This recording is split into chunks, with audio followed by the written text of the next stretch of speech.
체제 전쟁으로 규정하고 가는 게 과연 우리 당내에 득이 있을까라 지도부가 우클릭해서 가는 거에 대해서 걱정이 되고 그 부분 저도 잘 모르겠습니다, 솔직하게. 그래요?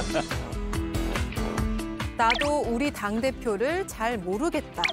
국민의힘 의원이 이런 말을 한 이유, 바로 장동혁 대표의 입에 있습니다. 여러분, 전쟁입니다. 우리가 황교 아닙니다. 뭉쳐서 싸웁시다. 대장동 사건 항소 포기를 보면서 히틀러의 망령이 어른거립니다.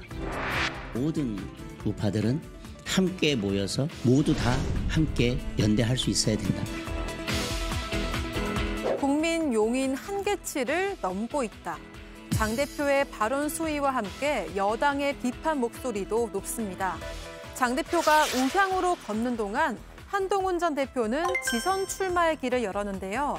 그러자 오늘 아침 지도부는 당원 게시판 논란을 수면 위로 끌어올렸습니다. 잘못된 일을 한 게 있다면 그 부분을 왜 본인이 피합니까? 저희가 윤석열 전 대통령 문제에 대해서도 계속 외면하고 갈 수 없는 것처럼 한동훈 전 대표의 문제도 당의 다수가 문제가 있었다고 본다면 그 부분을 외면하고 갈 수는 없는 거죠. 취임 일성으로 단일 대우를 외쳤던 장동혁 대표. 그의 우클릭 행보가 당 밖뿐 아니라 당내 갈등에 불을 지피고 있습니다. 예, 관련해서 박정하 국민의힘 의원도 지도부가 우클릭해서 가는 것에 대해서 걱정한다 이런 발언을 하기도 했습니다. 이재용 의원님, 네. 나름대로 지금 장동혁 대표가 뭔가 전략하에 움직이고 있다고 보십니까? 그 전략을 저는 이해가 안 돼요. 아, 예. 이왕이면은 예를 들어서 선거에서 이기는 게 정당의 존재 목적이라고 하잖아요. 그러면 선거에서 그 당시에 총선도 이기고 대선도 이긴 우리가 박근혜다 이렇게 외쳤으면 좀 이해가 되는데 선거에서도 지고 당이 이제 나락으로 떨어지기 시작했던 그 즈음에 당대표로서 황교안 대표를 우리가 황교안이다. 물론 지금 상황이 있긴 하지만 그리고 윤어게인. 어게인을 하려면 잘했어야 어게인을 해야 되는데 잘한 게 없기 때문에 어게인을 왜 하는지도 모르겠고. 그래서 사실 장동혁 대표가 왜 저러는지에 대해서는 이해는 다 가지는 않지만 잘못된 전략의 선택이라고 생각을 하는데 저 장동혁 대표의 입장에서 생각해 보면은 그럴 수도 있겠구나라는 생각이 드는 게 지지 기반이 좀 약하다는 평가를 받고 있거든요. 그런 의미에서 저런 전략을 구사하시는 게 아닌가라는 개인적인 생각이 있습니다. 예, 지지 기반이 약하기 때문에 하는 거 선회를 하면 그렇다라고 보시는 거군요. 김정현 상대당에서 어떻게 보세요?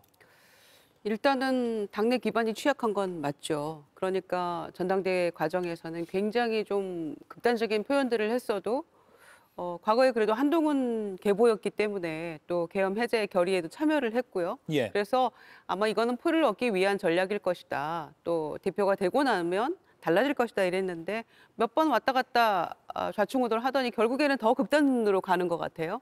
그리고 우리가 황교안이다라는 발언이 극도로 계산된 발언이고 즉흥 발언 아니었다라고 주장을 하고 있잖아요. 그러니까 우리가 황교안이다, 이질숙에 대해서도 인권 탄압이다, 소년보 종교 탄압이다 이런 얘기를 하는 거 보면 이것도 굉장히 계산된 발언 아니겠습니까? 이게 정말 전략이라면은 빵점짜리 전략인 거죠. 그러니까 지방선거가 이제 불과 몇 달 안 남은 상황인데 선거 때 되면 각 당이 모두 중도 표심 잡기 위한 전략 사용하잖아요. 그런 거라면 그게 선거라면 지금 굉장히 잘못된 정무적 판단을 하고 있는 것인데 당내 기반은 취약하고 또 그나마 당내 어떤 지지 기반이 전부 다 본인에게 지금 그 지지가 오고 있는 것 같지도 않고 이러니까 굉장히 전전긍긍하는 모습으로 비춰지고요. 그래서 일단은 극단적으로 가서 이 민심이라도 이 강성 지지층이라도 잡아야겠다라는 그런 판단인 것 같은데 전략이라면 빵점이고 정무적이라면 매우 부적절한 정무적 판단이 아닌가 생각합니다. 장 대표는 이런 발언 논란에 대해서 전략적 판단에서 나온 거니까 비판을 자제해달라 이렇게 말했지만 여론조사에서는 이런 의견이 반영이 되지 않는 것 같습니다. 어제 발표된 리얼미터 여론조사 보시면요. 대장동 항소 포기 등 국민의힘에 유리하다는 그런 이슈가 많이 있었음에도 불구하고 반등하지 못했죠. 파란색 46.7%, 빨간색 국민의힘 34.2%입니다. 그리고 지난주에 발표된 한국갤럽 여론조사도 비슷한 양상입니다. 민주당 42%, 국민의힘 24%입니다. 정광지 의원님, 송원석 원내대표가 오늘 기자간담회에서 여론조사에 일희일비하지 않는다라고 하긴 했는데 사실 여론 잘 살펴야 되는 거 아닙니까? 그렇죠. 사실 우리 보수 정당이 과거 선거에 이겼을 때 어떤 공식을 통해서 이겼었고 졌을 때는 왜 졌는지에 대한 냉철한 평가 분명히 하고 있을 거라고 생각하는데 지금 국민의힘 지도부가 생각하고 있는 전략적 방향이 이기는 방향으로 가고 있느냐 여기에 대해서 쉽게 공감하기는 어려울 것 같습니다. 예. 중도, 실용으로 갔었을 때 우리 당이 승리하고 정권을 만들었고 우리가 정말로 그 오소독스하다 그럴까요? 일종의 그 보수 위주, 강성 보수 위주로 돌아섰을 때 선거에서 크게 패했던 겁니다. 저는 2020년 선거가 그랬고 2024년 총선이 그랬다고 생각하는데 보수 연대 중요한 일이죠. 그러나 지금 얘기하고 있는 전광훈, 조원진, 황교안 이런 세력들을 같이 포함했을 때 우리가 잃게 되는 중도 세력들의 표 이걸 비교해 볼 필요가 있다고 생각하거든요. 그 득실에서 우리가 이쪽의 연대를 통해서 얻는 실점이 더 많다면 그걸 전략적으로 판단해야 하는데 지금은 오히려 이 강성 지지자들에게만 너무 기대는 모습인 것 같아서 과거의 실패 공식을 답습하는 쪽으로 가는 건 아닌가 굉장히 걱정이 들고요. 결국에는 뭐 앞으로 지방선거가 7개월 남았습니다만 그 이전에 어떤 전략적 변화가 있을 것이라고 생각하고 하나 마지막으로 좀 해석을 해본다면 지방선거의 투표율이 총선이나 대선보다는 좀 낮기 때문에 강성 지지자들만 다 갖고 가도 지방선거에서는 해볼 만한 것 아닌가라는 판단을 하고 계신 건 아닌가 모르겠는데 사전투표가 도입되면서 지방선거의 투표율도 굉장히 높아지는 추세입니다. 이런 것들을 종합적으로 고려해서 우리 당의 방향을 재정립해야 하는 시점이 뭐 반드시 올 거라고 예상해 봅니다. 그리고 또 국민의힘에서 논란이 되고 있는 것이 박민영 국민의힘 미디어 대변인의 장애인 비하성 발언입니다. 여파가 계속되고 있습니다. 그 상대인 피해 당사자인 김혜지 의원은 경찰에 허위사실 유포 명예훼손으로 고소를 했습니다. 김영남 위원님, 처벌 가능성 어떻게 보세요? 글쎄요, 근데 이제 허위사실적시 명예훼손은 그야말로 사실관계에 있어서 거짓이 들어가야 되거든요. 근데 박민영 대변인의 발언은 대단히 부적절하고 왜 저런 말을 하필 자기 당 소속 의원에게 했을까라고 이해 안 되는 측면은 있습니다만 대부분 그 내용 자체는 평가의 문제예요. 그러니까 어떤 사람이 피해의식으로 똘똘 뭉쳤다? 그거는 약간 주관적인 평가의 그 표현으로 볼 여지가 있거든요. 그래서 형사처벌을 받을지는 조금 의문입니다만 사실은 이게 안 되는 집안은요 꼭 저렇게 내부에 집안 싸움부터 나요. 그리고 저런 게 가능한 게 사실은 저 대변인이 장동혁 대표가 공인해준 당에서 이제 이 사람 얘기가 우리 당의 공식적인 입장이다 그러면서 몇 사람을 미디어 대변인으로 공인해준 거잖아요. 근데 저렇게 그 실수를 한단 말이죠. 그리고 장동혁 대표의 우리가 황교안이다라는 발언은 약간 표현은 틀렸습니다만 미래를 예언하는 성격이 좀 있다고 저는 생각을 해요. 어떤 면이십니까? 정확하게 표현을 했다면 내가 황교안이다가 되겠죠. 그러니까 황교안 전 총리가 2019년도만 해도 당시 국민의힘 전신당의 당대표 하면서 당시 야권에서는 대선 지지율 1등 나오고 막 이랬어요.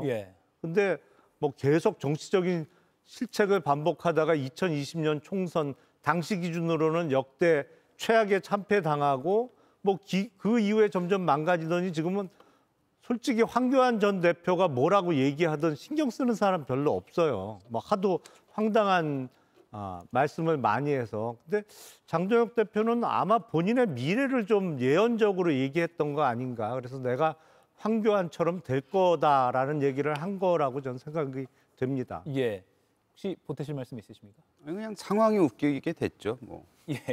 우리 현역 의원이 현직 그 대변인을 고소고발하는 상황이 됐으니 예. 웃긴 상황이죠. 예.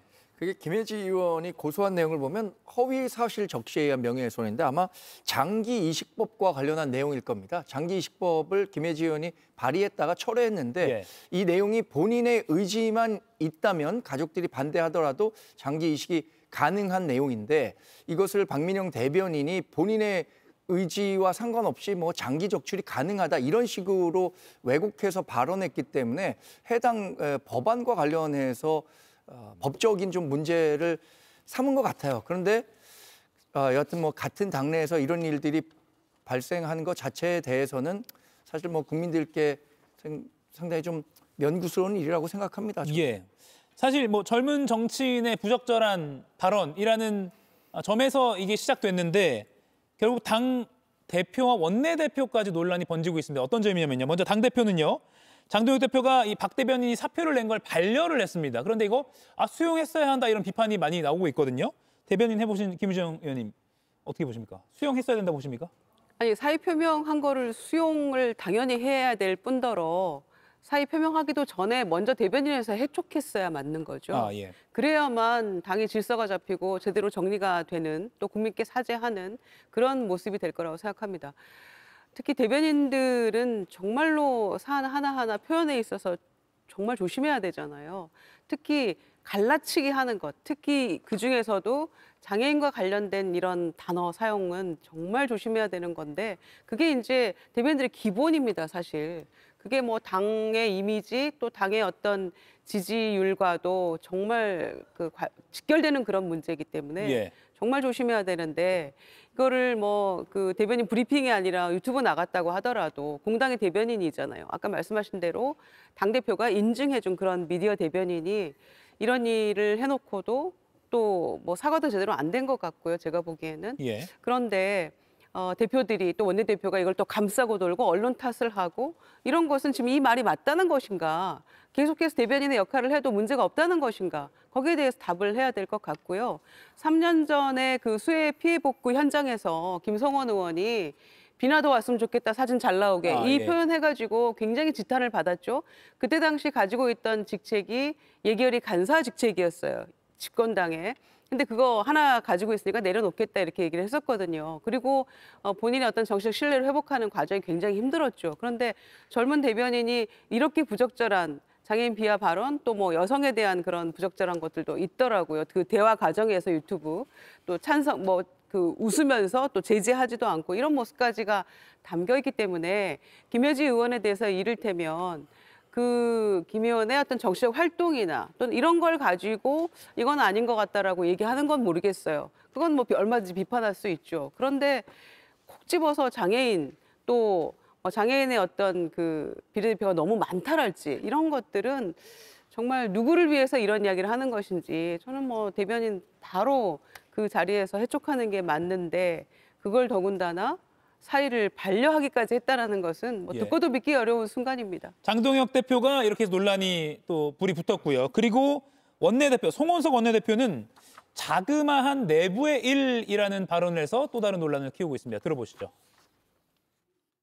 본인이 이 사과의 뜻을 밝혔고 당대표가 엄중 문책을 했기 때문에 아마 그렇게 정리되지 않을까 싶고 국민의힘에서 노력하고 있는 여러 가지 일들 중에서 굳이 자그마한 서로 간의 어떤 내부적인 일을 가지고 이렇게 오랫동안 집착해서 이걸 기사화하려고 하느냐. 네, 오늘 오전에 간담회에서 이 질문이 계속 나왔습니다. 나올 수밖에 없죠. 지금 국민의힘의 뭐 핵심 이슈 중에 하나니까요. 그러니까 언론이 자그마한 내부적인 일 갖고 집착한다 이렇게 말을 했거든요. 어떻게 보십니까? 자그마한 일이라고 치기엔 좀 그래요. 예, 그리고 만약 진짜 그런 의견이 있었으면은 의원 찾아가서 본인이 독대하면서 그런 얘기를 했으면 참 모르겠는데 방송 그리고 특히 유튜브에서 그런 식으로 얘기를 한 것이 너무 일파만파 그 어떤 언론보다도 많이 퍼졌기 때문에 이거는 뭐 자그마한 일이라고 치부하기에는 너무 일이 커져버렸고 예. 또 그래서도 안 되고 그래서 송원석 원내대표가 왜 저런 말씀을 하셨는지는 잘 모르겠고요. 다만 이거를 바라보는 시각에 있어서는 문제 의식이 좀 문제가 있구나라는 생각은 듭니다. 예. 네, 앞으로 좀 걱정이 됩니다. 예. 그 정치하는 사람들이 언론 탓을 하기 시작하면요, 이게 사실은 민심하고 멀어지고 있다는 얘기입니다.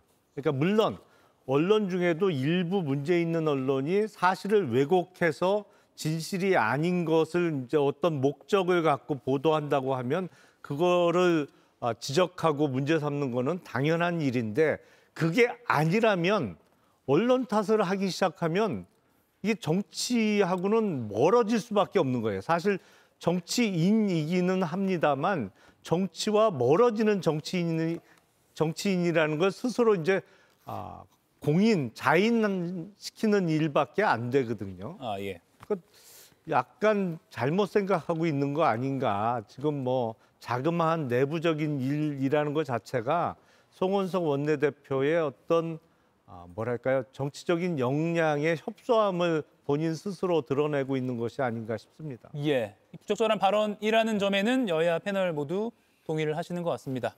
여기까지 오늘 짚어보겠습니다. 네 분과의 토론 고맙습니다. 이가혁 라이브를 시청해 주셔서 고맙습니다. 이가혁 라이브는 평일 오후 5시 TV와 유튜브로 실시간으로도 함께 하실 수 있습니다.